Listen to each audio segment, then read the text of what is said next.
kecintaan, kerinduan pada sosok pribadi Rasulullah yang menjadi contoh teladan.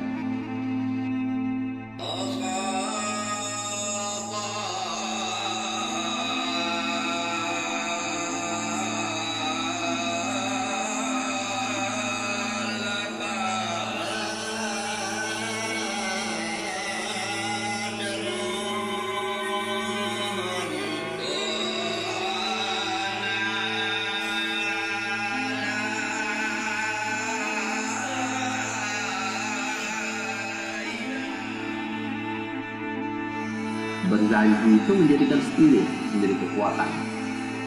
Yang dulu orang muda, khususnya lelaki, malu kalau tak pandai berjanji ni. Tak dapat campur dengan orang-orang. Di dalam majlis tak dapat campur.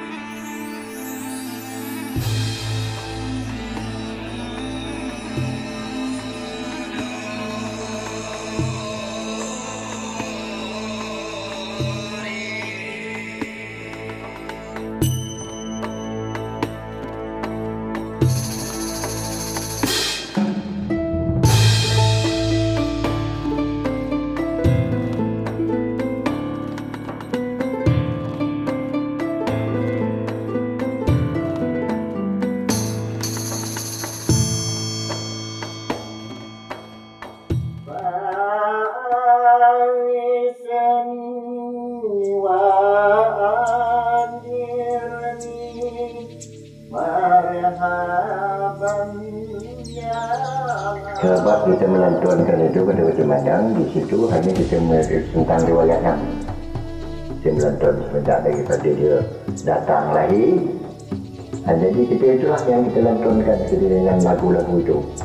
Ibaratnya kita suka, cinta, sangat menghormati Nabi itu tidak dengan lagu-lagu itu. Jadi suka kita tahu nyamukkan itu, pasangan itu ini dah sampai kita kira ambil kesempatan. Kita suka-suka gitu aja kan. Suara indah seperti macam Rasulullah dia suka suara indah sebab di situ dia ambil di kelenteng itu dia suruh azan aja nak mencari suara yang merdu. Maka itulah orang yang menghandal-handalkan suara ni tadi seperti digurau. Dan kita pula pergi di kawasan itu tidak sembarang pakai. Memang dari dulu lah pakai bagus, baju kurung. Jadi kalau orang pergi berjanji itu, tidaklah minyak wangi itu sering tak ada. Kalau dulu minyak asal, memang harus wangi.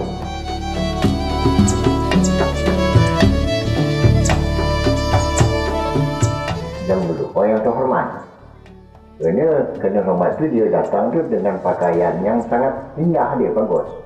Tidak sebarang pakai. Terpilih dia pakaian Nabi Muhammad macam tu, dipilih. Ni apa kain dia nak pakai yang memang terhormat tu, sambutan dia pun juga orang di rumah tu memang ada sudah ada orang nunggu tu jambut dia tu ya, jemput kasih dia kelas ni.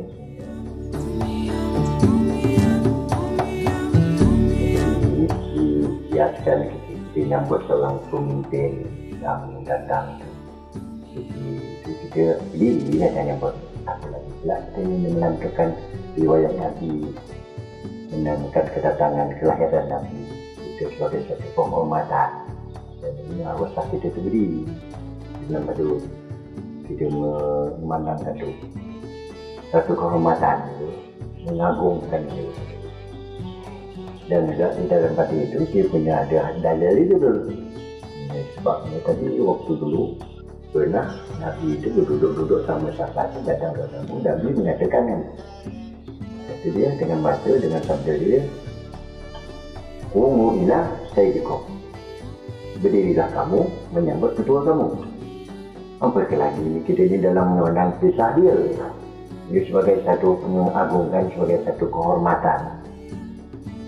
Lagi Pak tadi kita sangat cinta kepada dia.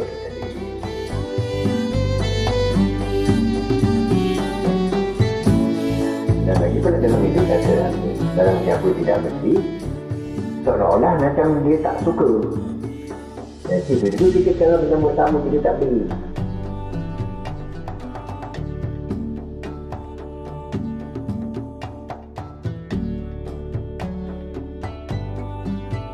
Suka tak suka, jadi kita ikut beli.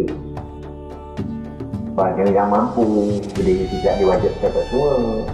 Kalau yang uzur tu jadi duduklah. Dia duduk kebanyakan orang duduk tu banyak tegak berdiri semua dia. Tak ada.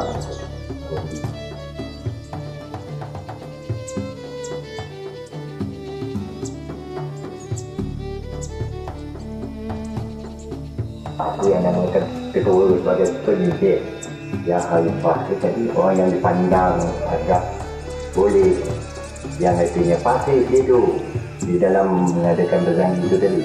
Jadi kalau dulu memang tidak sebarang-barang yang untuk jadi khalifah tu. Memang dipilih seorang tu. Orang yang pasti, orang yang kita hormat. Tak sebarang si A, si A tidak. Itulah kita tunjuk. Dia sebagai macam guru orang tu lah. Itulah yang akan dia jadi khalifah.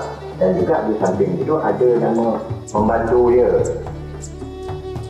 Dia tak boleh sendiri juga, tak ada dua. Dia itu, kalau istilah nama keket. Itu dia pembantu. Yang lain tu hanya menjawab daripada kalimat-kalimat yang dilantun oleh khalifah itu tadi.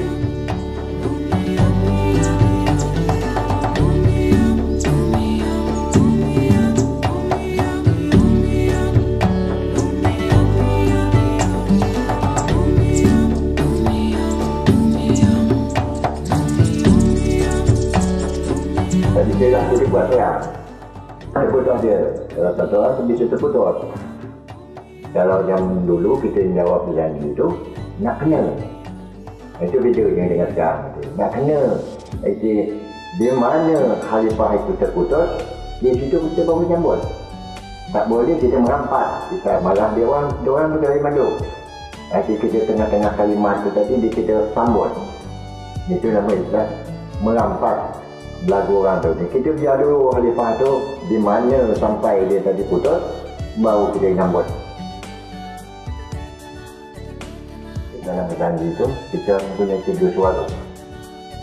Bab, kongsi. Dalam bab ni suara kita macam kita main nanu juga lah, suara bunyinya agak garau je, lembut gitu. Kalau suara kong, suara agak di sini dikeluar di kerongkongan. Jadi kalau suara C itu tak ada lagi dia di dalam dada ni. Dia lepas kotak suara terlepas. Lepas itu. Jadi pasang tu bengan gitu keluar. Dari mula kita nak buat berlari. Itu hanya dengan suara bambu. Seperti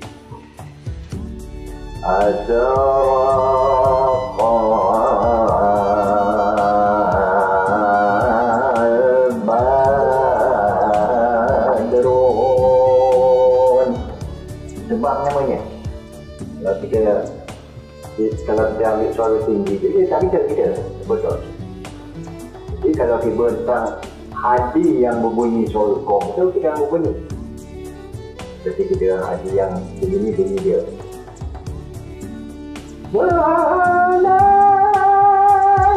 Itu dia. Itu suara kong.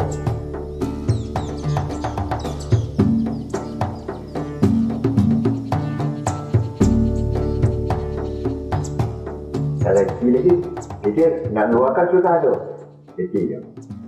Kong. Kalau dia di kerongkongan ni tadi, bunyi dia.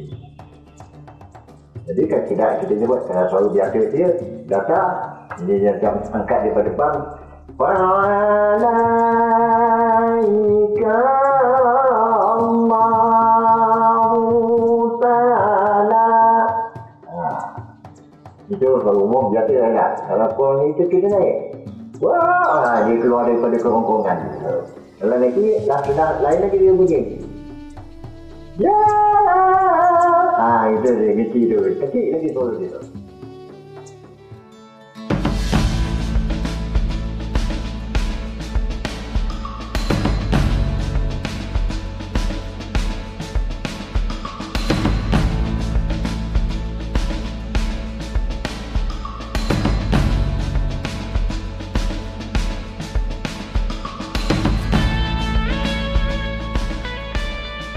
Kalau dulu, zaman dulu tu kita nak ada suara, istilah kata orang kita gurah hayat. Gurah yang benda-benda yang alami punya lah. Seperti daun kolsia, tanah muda tu, makan dengan sambal lada. Lepas itu setelah dimakan kita buang, kita keluarkan tu. Jadi kalau sekarang ni kalau kita nak pergi bertani nak keluar tu, kita paksalah makan telur mentah.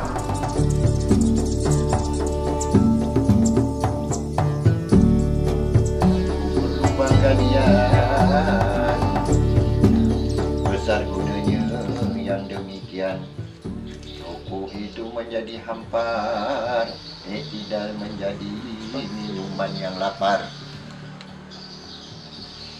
Semuanya itu dikubur di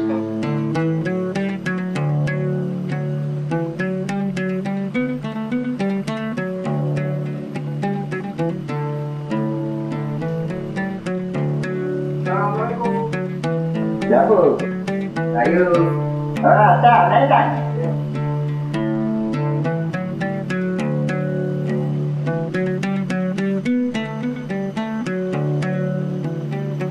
Apa soalan sedang ni? Adalah ajak sikit. Kali ni mewakili dari Eddie, keluarga. Dia menyemput Pakcik untuk berjanji hari besok rumah dia dari jam 8. Jam 8. InsyaAllah lah. Kalau tak ada apa-apa, besok kita datang jam-jam. Sudah dia nak telefon ni? Cik Arif. Taman, Hujan. Itu taman itu tu. Rumah saya dia nak panggil. Saya Husin. Malam, saya dapat datang. Dalam dengan dia kita buat. Awak ada air, tolonglah sikit angkat dia saja. Tak payahlah Pakcik. Tak payahlah. Saya ni kena masih banyak lagi ni yang nak saya pergi. Bukan tak sudi pula. Kalau gitu biar saya komiti dulu. Yalah. Hati-hati je, yalah tu. Assalamualaikum. Waalaikumsalam.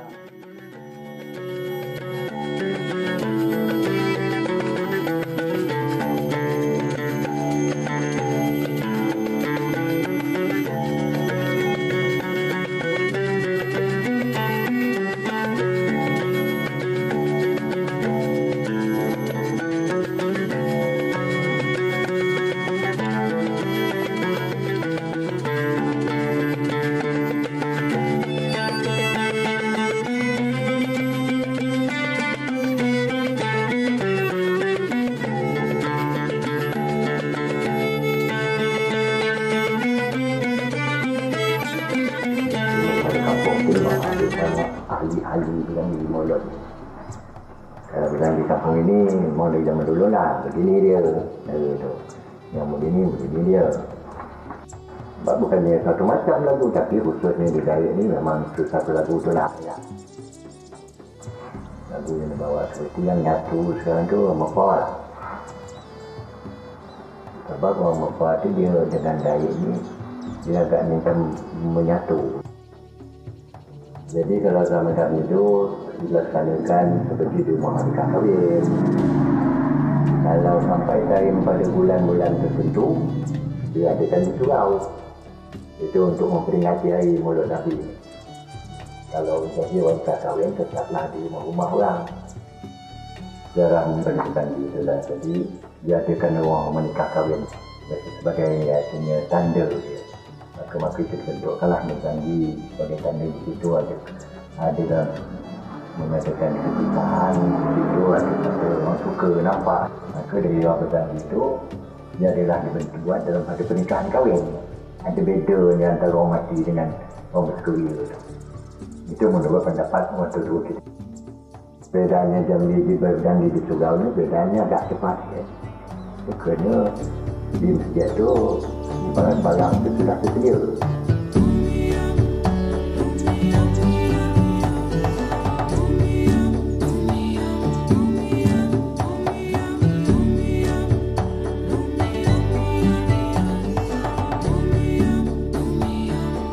Kalau rumah kita kahwin tadi, kita tak lantunkan sikit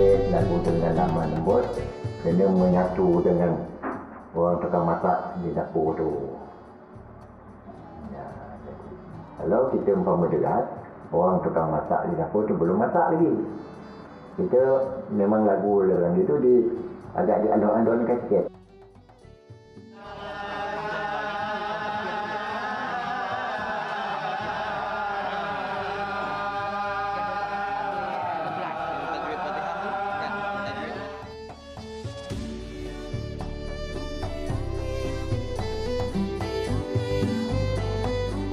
Kalau putih rambut itu biasakan di dalam waktu kita menganturkan suara dalam berganti itu. Pada waktu itu nanti dia tentang dia kepada enggan itu nama contohnya itulah keluar orang kita mengguntingkan rambut anak kita tadi. Tapi lagu dia pula lain pula, beda pula, agak lemah lembut lagi. Ibarat kita itu jeniskan lagu kita menidurkan anak, tidak seperti lagu kita yang membawa orang nikah saja.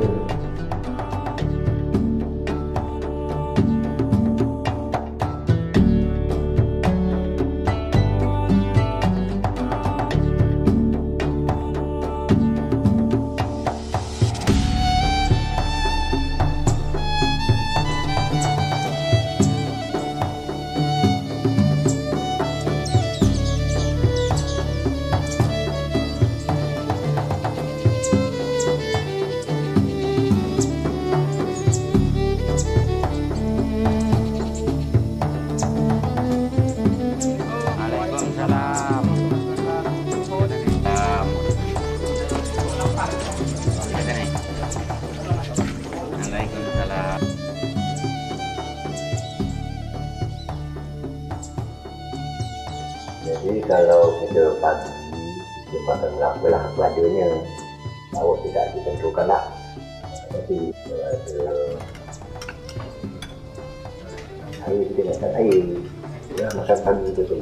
Kan tidak berapa. Banyaklah makan tu. Tidak banyak pula kita nak makan itu kekenyangan juga kan. Kerana kita untuk mengalah tuan. Tidak kita makan ngampun. Kita mulalah. khususiyah Syekh Sayyidina Ja'far Al-Barzanji syai'un lillahi lahu Mulai dengan membaca Al-Fatihah sampai ke 4 hati. Dijadikan dia dengan menyebut sambil berlanjut Sallallahu ala Muhammad Sallallahu alaihi wasallam. 3 kali menyebut, kita menentukan masa selawat dan itu sambil tinggian. Selesai daripada salawat Nabi, barulah kita melantunkan sayat-sayat berjanji itu.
Muhammad itu antara kita melantunkan suara pada Indama.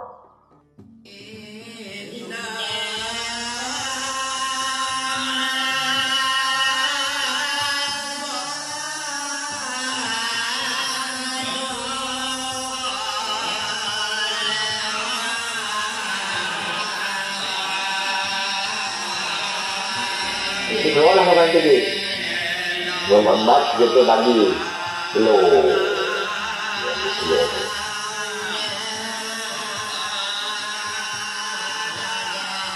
Tak perlu beritahu.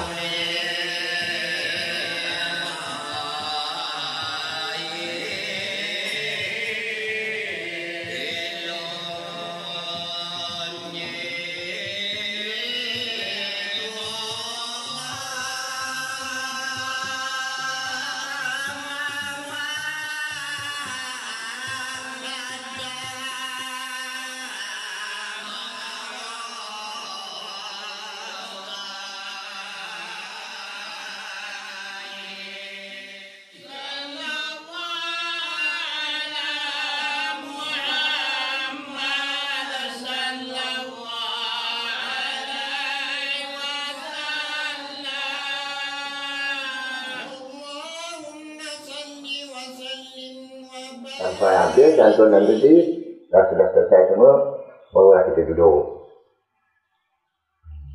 Duduk itu tadi kita baca doa itu. Selesai itu kita baca sambung daripada itu ada namanya dua muhayyat. Beberapa kalimat muhayyat itu tertutup daripada duduk, barulah kita diangkat. Orang yang makan kuih tadi jangan kuih dia. Zaman dulu kuih itu memang istimewa, seperti wajib, unsur wajib dia, kuih kacau, kuih kentang, kan, kuih keledai, itu dia kuih yang tidaklah dengan macam-macam kuih campur, ada dia memang khusus kuih itu, wajib itu.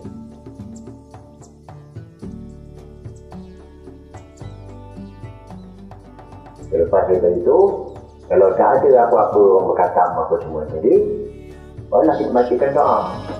Doa yang tamat tadi, yang dibacakan doa Allahumma ya basikal yadayni bil afiyah. Habis selesai doa tadi, kita baca doa selamat sikit.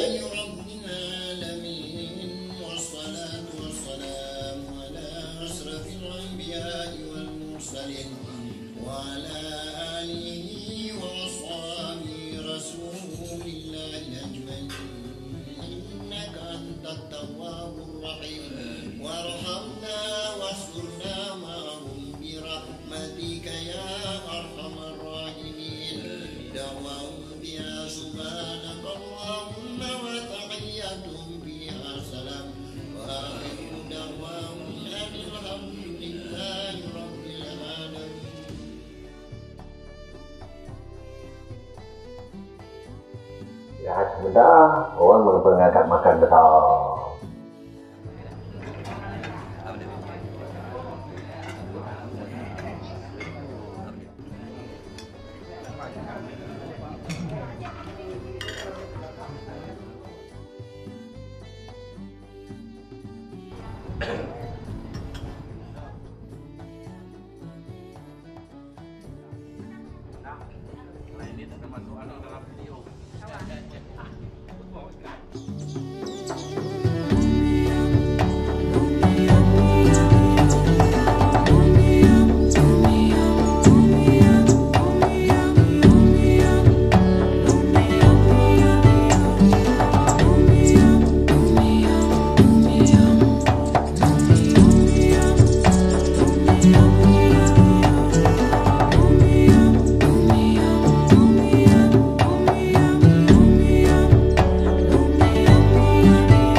Berjanji, dia juga kalau dengan berjanji itu memang di kalangan masyarakat Melayu, khususnya di Dayak Lingga ini, pelaksanaan dia tak jauh lah berbeza zaman dulu dan zaman sekarang.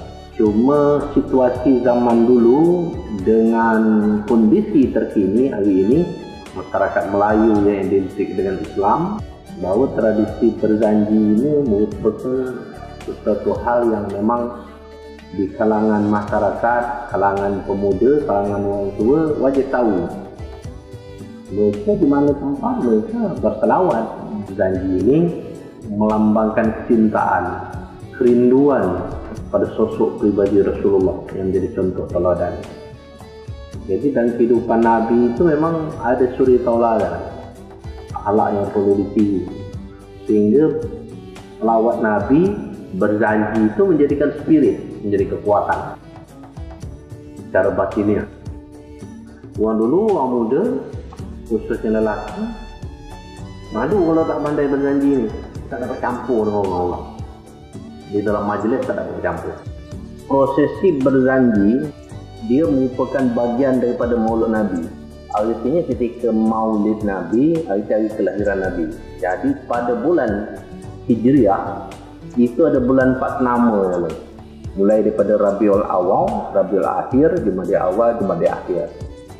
Khususnya di masyarakat kita orang Melayu Daik itu, ya kita Maulid. Dia dimulai pagi sampailah ke petang hari. Dan berjanji ini merupakan bagian daripada Maulid. Jadi berjanji ini proses ini dilaksanakan pertama dari kelahiran Nabi. Yang kedua pada upacara tradisi, ada acara nikah kahwin. Dalam nikah kahwin itu dijalankan dengan rakaman Al-Quran ada. Kemudian ada juga dalam acara akikah, potong rambut. Sesuai dengan hajat dan keinginan daripada sahibul hajat atau tuan rumah yang melakukan kegiatan. Dulu masyarakat Islam lebih identik menggunakan tradisi-tradisi yang aliran memang Melayu, yang identik dengan agama. Di dalam lagu ada jenis-jenis, dia ada perbedaan-perbedaan. Berjanji yang dilantunkan dalam acara pesta nikah kahwin itu beda dengan ketika hajat itu seperti dalam kegiatan akikah mencukur rambut. Ini dalam mencukur rambut itu ada lemah lembut dia. Kalau yang saya pernah jumpa bahawa dia diberi nama lagu dalam mencukur rambut itu seperti Gandeng Hias. Ini di dalam lagu, di dalam irama ini. Perbedaan dalam setiap acara yang dilakukan itu pada lagu. Jadi dia berdasarkan situasi. Kemudian menyangkut masalah pemberian berkat, ya, di dalam kegiatan acara berjanji, ya, ataupun Maulid Nabi juga, biasanya sahibul hajat itu mempersiapkan beberapa persiapan. Berkat itu berupa pulut yang ditanak, dia diisi di dalam gelas, kemudian ada telur merah, telur ayam yang sudah direbus, diberi telur ayam merah, bunga telur, dan biasanya ada kembal juga. Kembal itu diisikan bunga rampai, dan dulunya dibungkus dengan sabut tangan. Di zaman sekarang ini dia dimasukkan ke dalam tas, kemudian ada pula berkat-berkat tambahan. Yang biasanya orang yang punya kelebihan rezeki, ada niat, macam-macam lah dalam tu, ada kain, kadang-kadang ada handuk, ada sejadah, ya, ada tasbih kadang-kadang, ya, ada songkok dan sebagainya. Ada pula kadang-kadang yang lebih rezeki dalam meletakkan dia. Dan itu bukan merupakan kewajiban, tidak. Ya, itu adalah tambahan saja.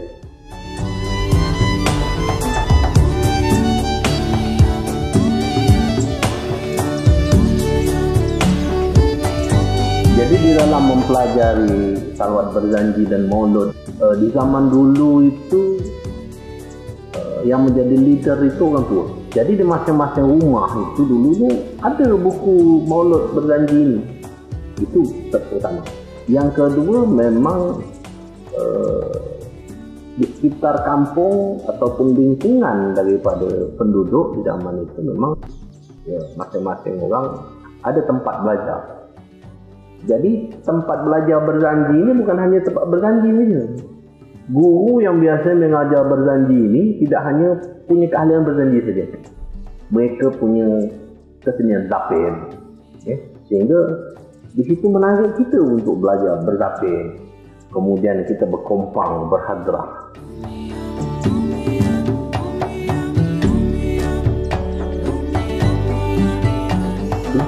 dengan bela diri, bersilat gitu. Di situ ada tempat. Ya. Jadi seseorang yang memiliki ilmu tentang berjanji dan ini biasanya mereka tidak punya satu saja, mereka punya lebih. Sehingga di zaman itu menarik sekali bagi siapa saja generasi untuk belajar. Dan yang paling penting di dalam berjanji ini suara. Antalir Allahu antalir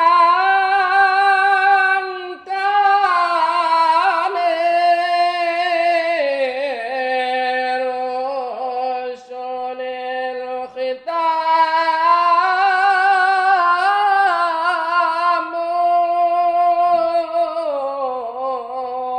antalir Allahu antalir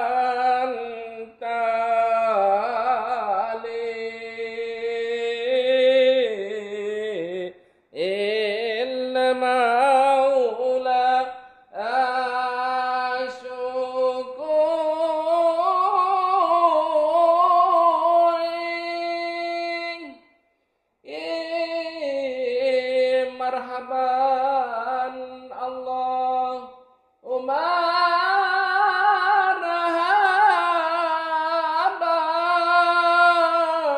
marhaban ya anurul aini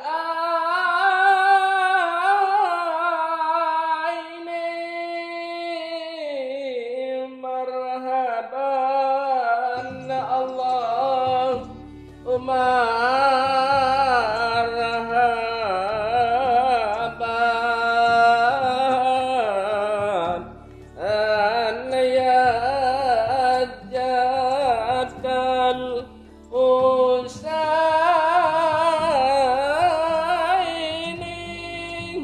Kemudian dengan ada beberapa doa lah supaya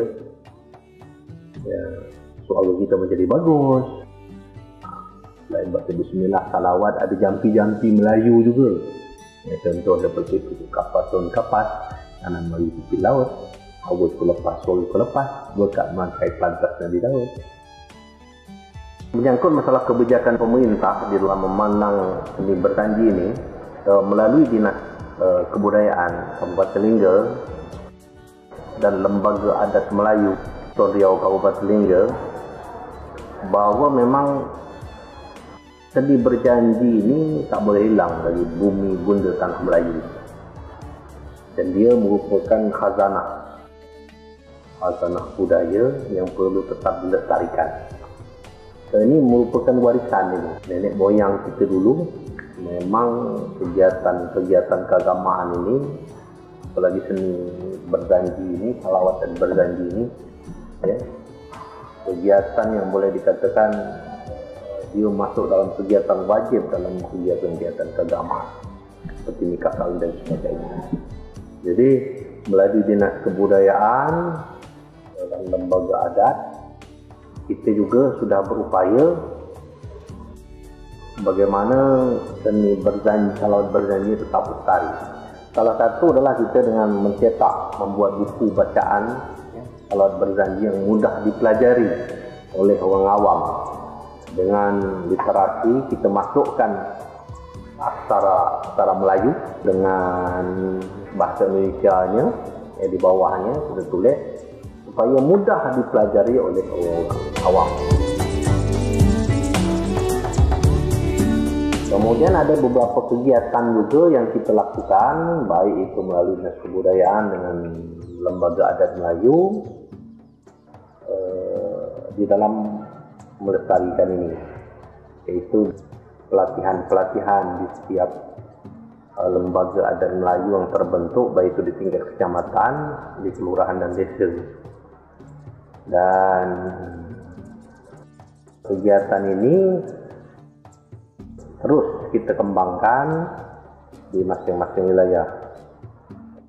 Apalagi sekarang melalui Dinas Pendidikan, bahwa ada upaya-upaya pemerintah ingin memasukkan materi tentang salawat berjanji ini yang diintegrasikan pada kurikulum 2013 menjadi kegiatan ataupun pelajaran muatan lokal yang diintegrasikan dengan pelajaran agama.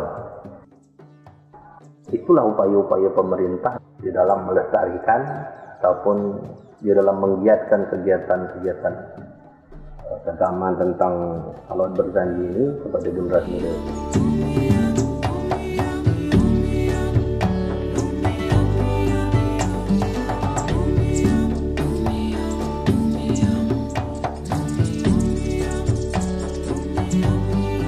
Dalam upaya menarik minat ini para generasi muda agar mereka memang mencintai tradisi ini, maka salah satu upaya yang kita lakukan di kegiatan rampai seni budaya, kita perlombakan ini.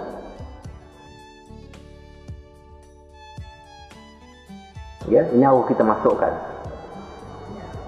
Karena ini salah satu memberikan motivasi kepada kelompok-kelompok berzanji ini untuk tetap melakukan kegiatan itu. Bukan tidak mungkin suatu waktu nanti kita akan lombakan di tingkat SD. Kita lombakan tingkat SD, ya, mulai dari mungkin dari anak-anak PAUD, tingkat SD, SMP dan SMA. Juga di kelompok-kelompok pemuda, kelompok-kelompok berzanji yang ada di masing-masing wilayah. Kita coba lakukan itu. Bukan tak mungkin juga kita berharap kepada generasi muda yang punya minat tentang kegiatan ini, ya boleh di-share kegiatan-kegiatan ini dalam YouTube dan sebagainya, sehingga apa yang kita buat ini diketahui orang banyak bahawa kegiatan ini eksis. Dan melalui Dinas Kebudayaan, kerana kita buku sudah ada, referensi kita sudah lengkap, dan kita usulkan kepada Kementerian Pendidikan dan Kebudayaan agar pemerintah Republik Indonesia menetapkan bahawa salawat berzanji yang dilakukan oleh masyarakat Lingga menjadi warisan budaya tak benda milik kita yang perlu kita lestarikan. Kerana dengan beraneka bentuk irama yang kita lakukan di daerah ini, yang mungkin tak sama dengan tempat-tempat lain. Di pengalaman saya pernah ke Penyengat dan sebagainya, bahawa bacaan kitabnya sama, tapi dalam iramanya beda. Bahawa lebih unik lagi di Lingga ini. Dan perlulah pemerintah Republik Indonesia menetapkan ini memang warisan budaya tak benda milik Kepulauan Riau yang berasal dari Kabupaten Lingga.